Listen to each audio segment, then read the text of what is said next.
ഈ തെരഞ്ഞെടുപ്പ് അടുക്കുന്ന സമയത്ത് ഈ പാർട്ടി വിട്ടു പോകുന്ന ഒരു രീതി ഈ അടുത്ത സമയത്ത് വളരെ കൂടുതലായിട്ട് നമ്മൾ കാണുന്നുണ്ട്. പണ്ട് കാലത്തെ അപേക്ഷിച്ച് പണ്ടൊക്കെ എന്ന് പറഞ്ഞാൽ നിലപാടുകൾ ഉണ്ടായിരുന്നു. ഏത് പാർട്ടിയിൽ നിൽക്കുന്നവർക്കും അതിൻ്റെതായ നിലപാടുകളും വിശ്വാസവും ഉണ്ടായിരുന്നു പാർട്ടിയോട്. ഇപ്പോൾ പലർക്കും എന്ന് പറഞ്ഞു കഴിഞ്ഞാൽ ഈ തെരഞ്ഞെടുപ്പ് അടുത്ത സമയത്ത് ഈ സ്ഥാനമോഹികൾ എന്ന് പറയാൻ വേണമെങ്കിൽ അങ്ങനെയുള്ളവർക്ക് ഒരു കൊഴിഞ്ഞുപോക്കുണ്ട്.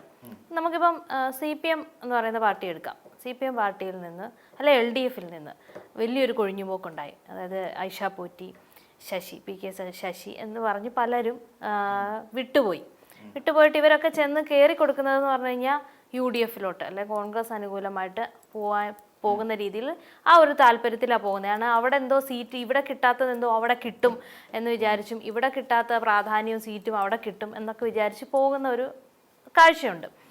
അപ്പം ഇങ്ങനെയുള്ള ഈ ഒരു കൊഴിഞ്ഞുപോക്ക്, പാർട്ടിയിൽ നിന്നുള്ള കൊഴിഞ്ഞുപോക്ക് CPM എന്ന് പറയുന്ന പാർട്ടിയെ എങ്ങനെ ബാധിക്കും? അത് മാത്രമല്ല, ഇത് കോൺഗ്രസിന് അല്ലെങ്കിൽ UDFിന് ഏതെങ്കിലും രീതിയിൽ ഗുണം ചെയ്യുന്നുണ്ടോ? ഇത് അങ്ങനെ നമുക്ക് ഗുണം ചെയ്യില്ല, കോൺഗ്രസിന് ഗുണം ചെയ്യില്ല. LDFിനെ സംബന്ധിച്ചിടത്തോളം LDFിന് വലിയ തട്ടുകളും വരാൻ സാധ്യതയില്ല. ഇപ്പോൾ സുധാകരനിലേക്ക് എത്തിയിരിക്കുകയാണ്. ഇപ്പോൾ ഏറ്റവും ഒടുവിൽ സുധാകരനാണ് പോയിരിക്കുന്നത്.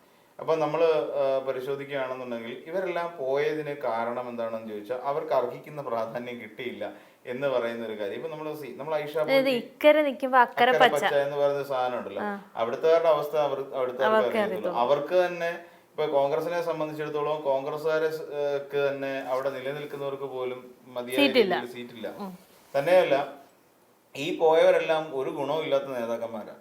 അതിപ്പം നാട്ടിക MLA CPIയിൽ നിന്ന് പോയ CC മുകുന്ദൻ, അദ്ദേഹം നിന്നിരുന്ന ഒരാളാണ്. പക്ഷേ ഇപ്പൊ CC മുകുന്ദനെതിരായിട്ട് വേറൊരു ആരോപണം വന്നിരിക്കുക. കോൺഗ്രസ്സുകാർ അവിടെയുള്ളവർ എതിർത്തിട്ട് പറഞ്ഞു സ്ക്രാപ്പുകളെയൊന്നും ഞങ്ങൾക്ക് വേണ്ട എന്നാണ് പറഞ്ഞത്. എന്ന് വെച്ച് കഴിഞ്ഞാൽ ആ ഒരു വിലയാണ് പലർക്കും കിട്ടുന്നത്. ഇപ്പം M സ്വരാജ് CPM വിട്ടിട്ട് കോൺഗ്രസിലേക്ക് ചേക്കേറുന്നു എന്ന് പറഞ്ഞാൽ നമ്മൾ ഭയക്കണം. കാര്യം എന്താണെന്ന് ചോദിച്ചു കഴിഞ്ഞാൽ അദ്ദേഹത്തിന് ഇനിയും രാഷ്ട്രീയമായ സമയം ഒരുപാടുണ്ട് മുന്നിൽ.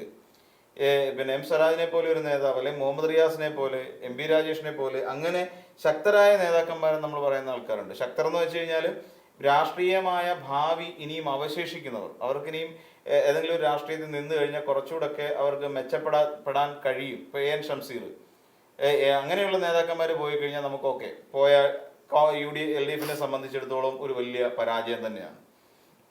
കാരണം എന്താണെന്ന് പറഞ്ഞു കഴിഞ്ഞാൽ അദ്ദേഹത്തിന് അവരെയൊക്കെ പിന്തുണയ്ക്കുന്ന ഒരു പറ്റം കുട്ടി നേതാക്കന്മാരുണ്ട്. ഈ വെച്ചാൽ അടുത്ത തലമുറക്കാരുണ്ട്. ഇപ്പം മുഹമ്മദ് റിയാസിനെ കണ്ട് നിൽക്കുന്ന ഒരു പറ്റം ചെറുപ്പക്കാരുണ്ട്. അപ്പം റിയാസ് പോകുന്നതിനോടൊപ്പം ഈ ചെറുപ്പക്കാരും ആ വഴിക്ക് പോകും, സ്വാഭാവികമാണ്.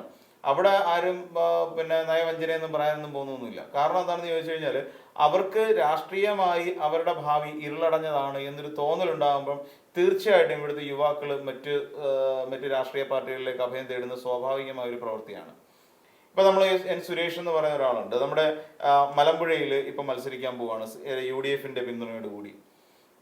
അത് ആരായിരുന്നു എന്ന് ചോദിച്ചാൽ VS അച്യുതാനന്ദന്റെ പറയച്ചല് VS അച്യുതാനന്ദന്റെ സന്തത സഹചാരി, ഇന്ത്യയും കോളാമ്പിയും പിടിച്ചു നടന്ന ഒരാൾ തന്നെയാണ്.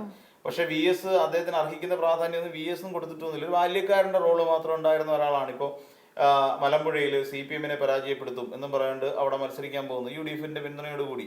അപ്പം ഇവിടുന്ന് CPMനകത്ത് വേണ്ടാത്ത അധികാരമോഹികളായിട്ടുള്ള ഇത്തരം ആൾക്കാർ അപ്പുറത്തേക്ക് പോയി കഴിഞ്ഞാൽ അതിനേക്കാട്ടിൽ അധികാരമോഹികളാണ് അപ്പുറത്തിരിക്കുന്ന അല്ലെങ്കിൽ UDFിലിരിക്കുന്ന കോൺഗ്രസിലിരിക്കുന്ന നേതാക്കന്മാർ. ഇപ്പം CC മുകുന്ദന് പറ്റിയൊരു അബദ്ധം പോലെ എല്ലാവർക്കും പറ്റും. ഇപ്പൊ നമ്മൾ നോക്കേണ്ടത് ഐഷ പോറ്റി എന്ന് പറയുന്ന നേതാവ് എന്താണ്? അവരുടെ ആയകാലം മുഴുവൻ പാർട്ടിക്ക് വേണ്ടി അവർ അധ്വാനിച്ചവരാണ്, പാർട്ടിക്ക് വേണ്ടി നിലനിന്നവരാണ്. അതിനനുസരിച്ച് പാർട്ടി അവരെ MLA ആക്കിയിട്ടുണ്ട്. 20 വർഷക്കാലം അവരെ അധികാര സ്ഥാനത്ത് ഇരുത്തിയ ഒരു പാർട്ടി CPM. എന്നിട്ട് ഏറ്റവും ഒടുവിൽ ആ 20 വർഷം കഴിഞ്ഞു പാർട്ടിയുടേതായ ഒരു ചിട്ടവട്ടങ്ങളിലേക്ക് പോകുമ്പോൾ അവരെന്ത് ചെയ്തു? അവർക്ക് ഇനിയും പറ്റില്ല, എനിക്ക് പ്രായാധിക്യമുണ്ട്, എനിക്ക് പ്രവർത്തിക്കാൻ കഴിയുന്നില്ല എന്ന് പറയുന്നത് അവർ മുങ്ങിയിട്ട് കോൺഗ്രസിന്റെ നേതൃത്വത്തിലേക്ക് അവർ പോകുന്നു. അത് തെറ്റായ സമീപനമാണ്. അതുകൊണ്ട് UDFിന് അല്ലെങ്കിൽ കോൺഗ്രസിന് എന്തെങ്കിലും നേട്ടം ഉണ്ടാവൂ? ഇല്ല. അതുകൊണ്ട് ഉണ്ടായ ഒരു പ്രശ്നം എന്താ? അവരുടെ ഒരു ചുറുചുറുക്കുള്ള ഒരു ചെറുപ്പക്കാരൻ അവിടെ നിന്ന് മാറിപ്പോയി. രാഷ്ട്രീയ ഭാവി ഉണ്ടായിരുന്ന കോൺഗ്രസിനുള്ളിൽ നിന്നുകൊണ്ട് ശക്തനായി മാറിയേക്കാമായിരുന്ന ഒരു നേതാവ് ഇപ്പൊ അഖിൽമാരാർ മാറിപ്പോയി. അയാൾ ഇപ്പൊ 2020ലേക്ക് ചേക്കേറി. അദ്ദേഹം കൊട്ടാരക്കര മത്സരിച്ചില്ലെങ്കിൽ പോലും അദ്ദേഹം പാർട്ടി മാറി. അവിടെ ബാലഗോപാലിനെതിരായിട്ട് ശക്തമായ സാന്നിധ്യമായിരുന്ന രശ്മി എന്ന് പറയുന്ന ഒരു നേതാവ് BJPയിലേക്ക് ചാടിപ്പോയി. അപ്പം അവരുടെ ഇടയിൽ നമ്മൾ നോക്കിക്കഴിഞ്ഞാൽ അവർക്ക് ഉണ്ടായ നഷ്ടം വളരെ വലുതാണ്. അവർക്ക് ഉണ്ടായത് ചെറുപ്പക്കാരെയാണ് നഷ്ടപ്പെട്ടത്. അവര് ഏറ്റെടുത്ത ആരെയാ? ഈ പാർട്ടിയിൽ നിന്ന് അവരുടെ നല്ല കാലം മുഴുവൻ പാർട്ടിക്ക് വേണ്ടി പാർട്ടി അവർ കൊടുത്ത അധികാര സ്ഥാനങ്ങളെല്ലാം ഇരുന്നിട്ട് ഏറ്റവും ഒടുവിൽ പാർട്ടിയുടെ നിയമങ്ങളുമായി പൊരുത്തപ്പെടാൻ കഴിയാതെ വന്നപ്പോൾ പാർട്ടി വിട്ടു പോയവരാണ് അതെല്ലാം. അതുകൊണ്ടാണ് കോൺഗ്രസ് UDF-കാർ പോലും ഇപ്പം പിന്നെ ഈ നേരത്തെ പറഞ്ഞ പോലെ CC3 പിന്നെ സ്ക്രാപ്പ് എന്ന് പറയുന്നത്. അപ്പോൾ സ്ക്രാപ്പ് വാല്യൂ ഉള്ള ആൾക്കാരാണ് പോയത്, അല്ലാതെ ഈ ശക്തമായ പിന്നെ നിലയിൽ നിൽക്കുന്ന ഇപ്പം ഞാനീ പറഞ്ഞ സുധാകരൻ ഒരിക്കലും പോകാൻ പാടില്ലായിരുന്നു എൻ്റെ അഭിപ്രായം. കാരണം എന്താണ്, അദ്ദേഹം ഒരു വഴികാട്ടിയായിട്ട് എക്കാലവും പാർട്ടിയുടെ മുന്നിലുണ്ടാവേണ്ട നേതാക്കന്മാരാണ് അവരൊക്കെ. കാരണം അവരിലൂടെയാണ് ശരിക്കും കേരളത്തിന്റെ രാഷ്ട്രീയം പിന്നെ അല്ലെങ്കിൽ ഈ ആലപ്പുഴ ജില്ലയുടെ രാഷ്ട്രീയം തന്നെ ഡെവലപ്പ് ചെയ്തത്. അപ്പൊ അങ്ങനെ വരുന്ന സാഹചര്യത്തിൽ അവരൊക്കെ മുന്നിൽ നിന്ന് വഴി കാട്ടേണ്ടവർ ഈ രീതിയിലുള്ള നടപടി ദൂഷ്യങ്ങളിലേക്ക് നടപടി ദൂഷ്യം എന്ന് പറയുള്ളൂ. അതിപ്പം കോൺഗ്രസിൽ നിന്നുകൊണ്ട് ഇപ്പൊ നാളെ സുധാകരൻ പോകുന്നു നിൽക്കുക, കെ സുധാകരൻ പോകും എന്നുള്ള കാര്യം ഏറെക്കുറെ നമുക്ക് ഉറപ്പുണ്ട്. കാര്യം കെ സുധാകരനെ ഇപ്പൊ തഴയാനുള്ളൊരു നീക്കമാണ് നടക്കുന്നത്. അപ്പൊ കെ സുധാകരൻ അവിടെ നിന്ന് പോകുന്നു, പോയിട്ട് അദ്ദേഹം വേറെ ഏതെങ്കിലും ഒരു പാർട്ടിയിലേക്ക് ജോയിൻ ചെയ്യുമ്പോൾ തീർച്ചയായിട്ടും സുധാകരന്റെ അനുകൂലികൾ എന്ന് പറയുന്ന ഒരുപറ്റം ആൾക്കാർ സ്വാഭാവികമായിട്ട് പോകും. എന്നാൽ അതുപോലെയുള്ള ഒരു കാര്യം CPM-ൽ സംഭവിക്കുന്നില്ല എന്നതാണ്. അതായത് ഇപ്പൊ പ്രേംകുമാറിന് അത്യാവശ്യം പൊസിഷനൊക്കെ കൊടുത്ത് നിർത്തിയിരുന്നതാണ്. ചലച്ചിത്ര അക്കാദമിയുടെ ചെയർമാൻ സ്ഥാനത്തൊക്കെ പ്രേംകുമാറിനെ ഇരുത്തി. എന്നിട്ട് പ്രേംകുമാർ എന്ത് ചെയ്തു? പ്രേംകുമാർ തരം കിട്ടിയപ്പോൾ പ്രേംകുമാർ UDF-ന്റെ പിന്നാലെ പോയി. അദ്ദേഹം ഒരു പിന്നെ എന്താ പറയാ, അവിടുത്തെ ഒരു നാടാർ സമുദായത്തിൽപ്പെട്ടതാണ്. അതുകൊണ്ട് നാടാർ വോട്ടുകൾ പിടിച്ചു മാറ്റാൻ വേണ്ടി ഏതെങ്കിലും മണ്ഡലത്തിൽ മത്സരിച്ചാലോ എന്നുള്ളൊരു ആലോചനയുടെ പുറത്ത് പ്രേംകുമാർ പാർട്ടി വിട്ടു പോകുന്നു. അതുകൊണ്ട് CPM-ന് നഷ്ടമുണ്ടായി. പ്രേംകുമാറിന്റെ പിന്നാലെ കുറെ അധികം ചെറുപ്പക്കാർ പോയോ? ഇല്ല, പോയിട്ടില്ല. CC3 CPI വിട്ടു പോയപ്പോൾ CC3 പിന്നാലെ ആരെങ്കിലും പോയോ? ഇപ്പം നമ്മൾ നോക്കിയ പയ്യന്നൂരിലെ കുഞ്ഞികൃഷ്ണ സഖാവ്, അദ്ദേഹം പിന്നെ എങ്ങോട്ടെങ്കിലും UDF-ന്റെ പിന്തുണയോട് ഇനിയും മത്സരിക്കാൻ തയ്യാറാകും? അദ്ദേഹത്തിന് പ്രായമേറെയായി, അദ്ദേഹത്തിന് ഏറെ പ്രായമായി കഴിഞ്ഞു. ആ മനുഷ്യന് വീണ്ടും ഈ കോൺഗ്രസിൽ പോയിട്ട് ഇനി ഒരു അവസരം കിട്ടുമോ? എനിക്ക് തോന്നുന്നില്ല ഇവർക്കൊക്കെ അവസരം കിട്ടുമെന്ന്. ഐഷാ പോറ്റി പ്രായമായി, ഐഷാ പോറ്റി വയ്യ എന്ന് പറഞ്ഞിട്ടാണ് ഐഷാ പോറ്റി രാഷ്ട്രീയ പ്രവർത്തനം തന്നെ അവസാനിപ്പിക്കുന്നത്. എന്നിട്ട് ഐഷാ പോറ്റി വേറെടുത്തേക്ക് പോയാൽ എന്തെങ്കിലും പ്രയോജനം ഐഷാ പോറ്റി കിട്ടുമെന്ന് തോന്നുന്നുണ്ടോ? ഇല്ല. ഇപ്പൊ സുധാകര സഖാവ് പോയിട്ട് സുധാകര സഖാവിനെ അവിടെ പിടിച്ചിരുത്തിയിട്ട് വന്നോളൂ സഖാവെ, പിന്നെ നിങ്ങൾക്ക് ഞാൻ മന്ത്രിസ്ഥാനത്തിൽ ആഭ്യന്തര വകുപ്പ് തന്നെ നിങ്ങൾ ഇട്ടോ എന്ന് പറഞ്ഞിട്ട് കൊടുക്കുമോ? ഇല്ല. അവരുടെയൊക്കെ ഭാവി ഇരുളടഞ്ഞതായി മാറി എന്നതിന് അപ്പുറത്തേക്ക് അല്ലാതെ ഇവർക്കൊരു വലിയ രാഷ്ട്രീയ പ്രാധാന്യം. ഇപ്പൊ സുരേഷ് എന്ന് പറഞ്ഞാൽ മലമ്പുഴയിൽ മത്സരിക്കുന്ന ഒരാള്, ആ മലമ്പുഴയിൽ മത്സരിക്കുന്ന VS-ന്റെ ഒരു പിന്നെ എന്താ പറയാ ബാല്യക്കാരനായിട്ടിരുന്ന ഒരാള് അവിടെ മത്സരിക്കുമ്പോൾ കേരള രാഷ്ട്രീയത്തിൽ എന്ത് ചലനം ഉണ്ടാക്കാനാണ്? VS-ന്റെ മകൻ പോയിരുന്നെങ്കിൽ ഓക്കെ. VS അച്യുതാനന്ദന്റെ മകൻ ഇപ്പോ V അരുൺകുമാർ കോൺഗ്രസിലേക്ക് പോയിട്ട് മലമ്പുഴയെ മത്സരിക്കുകയാണെങ്കിൽ ശരി, നമുക്കത് അംഗീകരിക്കാം. കാരണം എന്താ, അദ്ദേഹത്തിന് രാഷ്ട്രീയത്തിലേക്ക് ഇറങ്ങുമ്പോൾ CPM-ലെ ഏറ്റവും പ്രമുഖനായ ഒരു നേതാവിന്റെ മുൻ മുഖ്യമന്ത്രിയുടെ മകൻ കോൺഗ്രസിലേക്ക് പോയി. ഇതൊരു വലിയ വാർത്തയാവും. ഇത് മറ്റൊന്നും വാർത്തയാവുന്നില്ല. ഇവിടെ നമ്മൾ നോക്കേണ്ട പല കാര്യമുണ്ട്. ഇപ്പം ഗൗരിയമ്മ പിന്നെ JSS രൂപീകരിച്ചുകൊണ്ട് ചില വ്യക്തിപരമായ കാരണങ്ങൾ കൊണ്ടാണ് ശരിക്കും ഗൗരിയമ്മ പാർട്ടിയൊക്കെ വിടുന്നത്.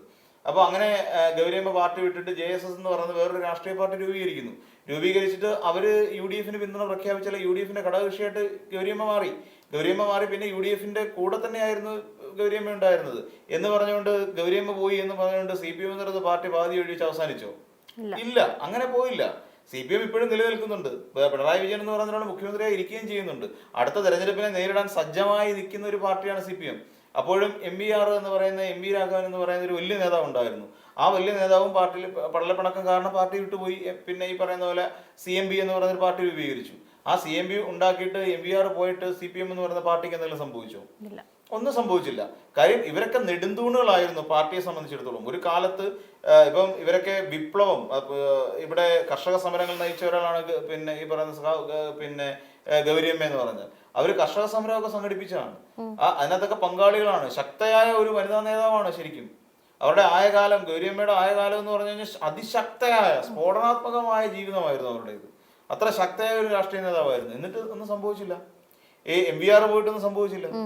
MVR എന്ന് പറഞ്ഞു കഴിഞ്ഞാൽ കരുത്തനായ, കണ്ണൂരിലെ കരുത്തനായ നേതാവ് എന്ന് പറയും. നികേഷ് കുമാറിന്റെ ഫാദറാണ്, കരുത്തനായ നേതാവ്. എന്നിട്ട് എന്ത് സംഭവിച്ചു? പാർട്ടി വാലും മടക്കി പാർട്ടി ഒതുങ്ങിപ്പോയോ? ഇല്ല. അതിനപ്പുറത്തേക്ക് വരുന്ന യുവതലമുറയുണ്ട് പാർട്ടിക്ക്, CPM-നെ സംബന്ധിച്ചിടത്തോളം. അല്ല, ഏതൊരു പാർട്ടിയെ സംബന്ധിച്ച്, CPM എന്ന് മാത്രമല്ല ഏതൊരു പാർട്ടിയെ സംബന്ധിച്ചിടത്തോളം. അങ്ങനെയാണെങ്കിൽ മുല്ലപ്പള്ളി രാമചന്ദ്രനൊക്കെ പാർട്ടി വിട്ട് വേറെ BJP-യിലേക്ക് പോകേണ്ട സമയം കഴിഞ്ഞെന്നേ. മുല്ലപ്പള്ളിയെ സമയത്തോളം മുല്ലപ്പള്ളിക്ക് കിട്ടിയിരിക്കുന്ന പോലെ തിരിച്ചടികൾ കിട്ടിയ വേറൊരു രാഷ്ട്രീയ നേതാവ് കോൺഗ്രസിലില്ല. അപ്പൊ അങ്ങനെ എത്രയോ അധികം ആൾക്കാർ കോൺഗ്രസിലുണ്ട്. അവരെല്ലാം സഹിച്ചും ക്ഷമിച്ചും കിടക്കുകയാണ്. നാളെ എന്തെങ്കിലും ഒരു പുതിയ യുഗം ഉണ്ടാകുമെന്നും പറഞ്ഞിട്ട് കിടക്കുകയാണ്. അതൊന്നും സംഭവ്യമല്ല എന്നുള്ള കാര്യം ഈ പറയുന്നവർക്ക് ഏറെക്കുറെ ഉള്ളിന്റെ ഉള്ളിൽ അറിയാം. അതുകൊണ്ടാണ് അവർ പലരും പാർട്ടി വിട്ട് പോകാത്തത്. പിന്നെ തന്നെയല്ല, ഈ പറയുന്ന മുല്ലപ്പള്ളി രാമചന്ദ്രൻ പാർട്ടി വിട്ടിട്ട് കോൺഗ്രസ് വിട്ടു എന്ന് പറയുന്നത് വലിയൊരു വാർത്തയാവാനൊന്നും പോകുന്നില്ല. അത് വാർത്തയാവുക മാത്രമല്ല, അവരുടനെ വന്നിട്ട് അവർക്ക് പോകാൻ CPM-ലേക്ക് വന്ന അവർക്ക് ഏതാണ്ട് അർഹിക്കുന്ന പൊസിഷൻ കിട്ടുമോ? ഇല്ല. കുറച്ചുകൂടെ സ്ട്രിക്റ്റ് ആയിട്ട് പോകുന്ന ഒരു പാർട്ടിയാണ് CPM. അവിടേക്ക് മുല്ലപ്പള്ളിയെ പോലെ ഒരാൾക്ക് ഇവിടെ വന്നു നിന്നുകൊണ്ട് അയാൾക്കൊരു മുല്ലപ്പള്ളിക്ക് ഒരു സീറ്റ് കൊടുത്ത് ഇവിടെ ആഭ്യന്തര വകുപ്പ് മന്ത്രി ആക്കുമെന്നുള്ള ധാരണയെ വേണ്ട. ഇനി BJP-യിലേക്ക് പോവാം. അവിടെ ഈ സ്ക്രാപ്പ് എടുക്കുന്ന ടീമുകളാണ്. അവിടെ സിനിമ നടന്മാരെ സ്ക്രാപ്പുകൾ ഇതെല്ലാം എടുക്കുന്ന ടീമുകളാണ് അവിടെയുള്ളത്. ഇനി ഇപ്പൊ ഏതെങ്കിലും മുഖ്യമന്ത്രിയുടെയും മന്ത്രിമാരുടെയും മക്കൾ ആരെങ്കിലും തെറ്റിപ്പിരിഞ്ഞു വരുവാണെങ്കിൽ അവരെയും BJP-യിലേക്ക് എടുക്കും. അത് സ്വാഭാവിക ഒരു പ്രോസസ്സാണ്.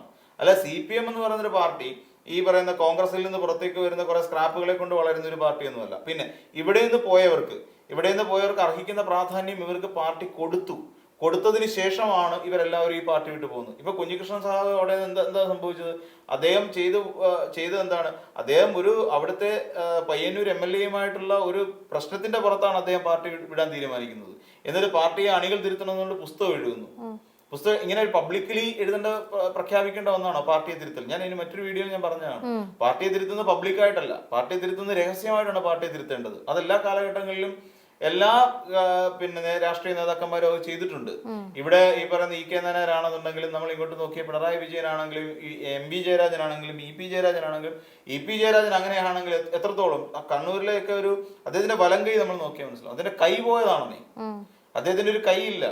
അവിടെ ഉണ്ടായ RSSന്റെ ആക്രമണത്തിൽ അദ്ദേഹത്തിന്റെ കൈ നഷ്ടപ്പെട്ട ഒരു നേതാവാണ് EP ജയരാജൻ. എന്നിട്ട് EP ജയരാജൻ എപ്പോഴാണ് പാർട്ടി വിട്ടു പോകാൻ തീരുമാനം എടുത്തത്? EP ജയരാജനെ പോലെ ഒരു ശക്തനായ ഒരു നേതാവ് ഇറങ്ങി നിന്നിട്ട് ഞാൻ പാർട്ടി വിടുകയാണെന്ന് പറഞ്ഞാൽ CPM-കാർ കാൽക്കൽ പോയി വീഴും. ഇനി അതല്ല, അങ്ങനെ നിലപാടെടുത്തു കഴിഞ്ഞാൽ ഏതെങ്കിലും ഒരു ഘട്ടത്തിൽ അദ്ദേഹം അങ്ങനെ ഒരു നിലപാട് സ്വീകരിച്ചിട്ടുണ്ടോ? അതാണ് പാർട്ടിയുടെ നിലപാടെന്ന് പറഞ്ഞാൽ അതാണ്. അല്ലെ ഇപ്പൊ EP ജയരാജൻ അല്ലെ P ജയരാജൻ നിന്നിട്ട് പറയണേ ഈ ജയരാജൻ സഖാവ് തന്നെ എന്നിട്ട് നാളെ BJP-യിലേക്ക് അംഗത്വം ചെന്നാൽ 2 കൈ നീട്ടി അദ്ദേഹം സ്വീകരിക്കും. കാരണം കരുത്തനായ നേതാവാണ്. അദ്ദേഹത്തിന് ഈ PJ ആർമി എന്ന് പറഞ്ഞിട്ട് ഇപ്പോഴും ഉണ്ട് ഫേസ്ബുക്കിൽ അദ്ദേഹത്തിന് ഫോളോവേഴ്സ്.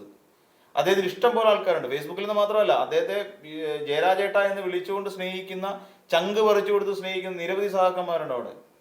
അവര് എന്തായിരുന്നാലും അതിലൊരു വലിയ ചലനം PJയുടെ കാര്യത്തിൽ, P ജയരാജൻ സഹാവിന്റെ കാര്യത്തിലുണ്ടാവും. അങ്ങനെയൊന്നും ഉണ്ടാകാത്ത അങ്ങനെ പാർട്ടിക്ക് വേണ്ടി നിലകൊണ്ടുകൊണ്ട് പാർട്ടിക്ക് വേണ്ടി പ്രവർത്തിക്കുന്ന നിരവധി നേതാക്കന്മാരുള്ള പാർട്ടിയാണെന്ന് CPM. അല്ലാതെ വെറുതെ ഒന്നുമല്ല. അതിൽ നിന്നാണ് ഇവരൊക്കെ കൊഴിഞ്ഞു പോയിക്കൊണ്ടിരിക്കുന്നത്. അങ്ങനെ കൊഴിഞ്ഞു പോകുന്നവരെ കൊണ്ട് മറ്റൊരു പാർട്ടിക്ക് എന്തെങ്കിലും ഗുണം ഉണ്ടാകുന്ന വെച്ചാൽ ഒരു ഗുണം ഉണ്ടാവില്ല. അവരെല്ലാം ഈ പറയുന്ന ഒരു അവസ്ഥയിൽ മുന്നോട്ട് പോവുക മാത്രമേ ഉള്ളൂ.